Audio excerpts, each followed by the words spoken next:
सुप्रभात मित्र हो. अंतरंग या सदरामध्ये मी आपणा सर्वांचं मनपूर्वक सहर्ष स्वागत करतो.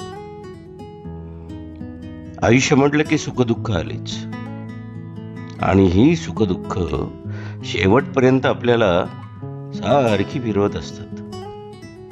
त्यामध्ये कधी कुणाचा काळ असतो तर कधी कुणाची वेळ असते. आज उडणारा पाला पोचावळा हा एकेकाळची हिरवळ असते, लक्षात घ्या मंडळी. तसं जीवनात येणारे सुखदुःखाचे अपयशाचे क्षण जे आहेत ना, ते आयुष्यात आपल्याला फक्त आणि फक्त अनुभव देत असतात. आणि म्हणून या अनुभव नावाच्या गाठोड्याला आपणच मोठं करत असतो. सुखदुःखांचा हा लपंडाव असाच चालू असतो. शेवटी एक दिवस आपल्या सगळ्यांना या सगळ्यांचाच निरोप घ्यायचा असतो.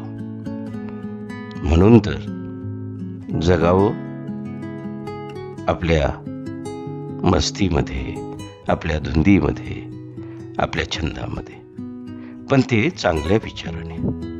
लिहिणाऱ्याला अगदी मनापासून सलाम. अभिवाचन, विठ्ठल शितोळे.